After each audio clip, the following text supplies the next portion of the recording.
how can I manage my stress, anxiety without letting affect my works? How can manage that? तो ये question है depression से related. तो इसका solution भी वेरी क्विक भी है, लॉन्ग भी है, डिपेंड करता है आपको क्या पसंद आती है। तो हाय, मैं जय जगन्नाथ, मेरा नाम है अरविंद एंड ये वीडियो में आपका स्वागत है। तो अपने वर्क को कैसे मैनेज करें, मतलब वर्क को अफेक्ट ना करे, तो अपना एंग्जाइटी है, अपना निगेटिविटी, उसको कैसे मैनेज करें। तो इसका जो बेस्ट सॉल्यूशन है ना, वो है राइटिंग।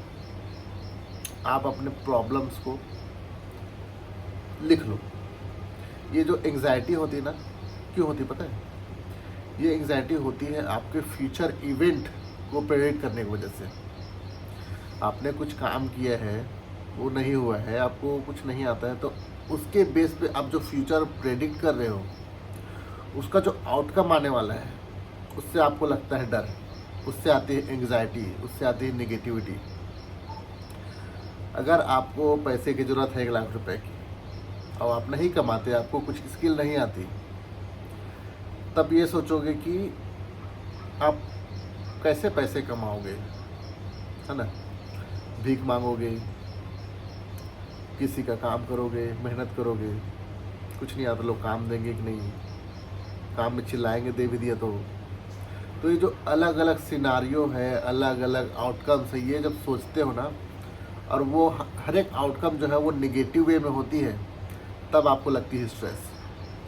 तो यही काम इफ़ेक्ट ना हो, इसके वजह से सबसे बेस्ट काम ये है कि आपका जो एक्चुअल काम है, आपको किस चीज़ से प्रॉब्लम हो रही है, किस चीज़ से निगेटिविटी है, उसको लिख लो।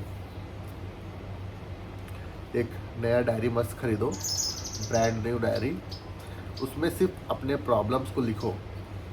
क्यों? क्योंकि जैसे ही लिखोगे तो वो प्रॉब्लम हमेशा तो नहीं रहेगी, लेकिन आपको एक एग्जाम्पल सेट करना है कि मैंने प्रॉब्लम्स थी, मैंने उसको ओवरकम करी, तो वो आपका स्ट्रेंथ भी बन सकता है।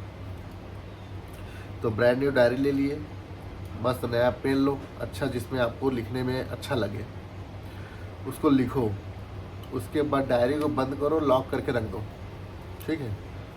या फिर आपका जो इष्ट देव होगा, भगवान होगा, उसके पास रख दो कि हे प्रभु, ये प्रॉब्लम्स मैंने अपने बुक में लिख दी है, ये बुक्स को आप संभालो, प्रॉब्लम्स को आप देखो, मैं अपने काम में लगता हूँ। तो प्रॉब्लम्स को भगवान को अर्पण कर दो और अपने काम में लग जाओ।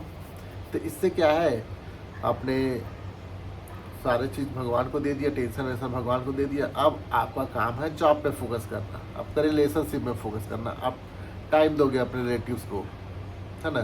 तो ये ऐसे थोड़ा थोड़ा करके फिर मैनेज हो सकता है। बट मेन जड़ से अगर ख़त्म करना ही है प्रॉब्लम, तो ऑफकोर्स आपके प्रॉब्लम में काम करनी पड़ेगी। जो भी नेगेटिविटी आ रही है, किस चीज़ से आ रही है, उसको जड़ से ख़त्म करना है, तो उस पर प्रॉब्लम पे काम करनी पड़ेगी। अगर आपने EMI लिया हुआ है, कर्ज लिया हुआ है, तो पैसे तो चुकाने पड़ेंगे ना। सिर्फ मोटिवेट होके प्रॉब्लम्स को कम किया नहीं जा सकता, उसको जड़ से ख़त्म करना पड़ता है। तो हर एक प्रॉब्लम के बिहाइंड द सीन कुछ ना कुछ इशू होता ही है, वो इशू को अपने को रिजॉल्व करना पड़ेगा, otherwise there is no way. Motivation सिर्फ आपको कुछ टाइम के लिए मोटिवेट कर सकती है, जो कि टोटल यूजलेस है। इसके लिए एक्चुअल चीज़ों पे काम करनी पड़ेगी। बट ठीक है, टेम्प्रेरी अगर स्ट्रेस फ्री होनी है तो हाँ, writing is the best medicine. किसी भी डॉक्टर से आप पूछ लो, मैंने खुद ये मेथड अपनाया हुआ है। मैंने बहुत सारी यूट्यूब वीडियोस भी देखी हैं, एक आध दो कोचेस से भी मिला हुआ हूँ, और डॉक्टर से भी यही रिकमेंडेशन आता है कि आप फिज़िकल एक्टिविटी नहीं कर सकते ना, तो राइटिंग को अपना मेडिटेशन बना लो। 3 4 5 पेजेस लिखनी है, अपने थॉट्स को लिख लो। आप कुछ स्टोरी बनाते हो, उसको लिख लो। कुछ भी आपके मन में जो आता है उसको लिखना है तो लिख दो। कौन सी लैंग्वेज यूज़ करें इस पर, आपको जो लैंग्वेज कंफर्टेबल है वो यूज़ करो, हिंदी यूज़ कर लो।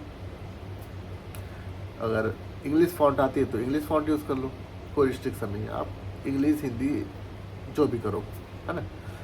तो ये है मेरे ख्याल से quick way to resolve the negativity anxiety.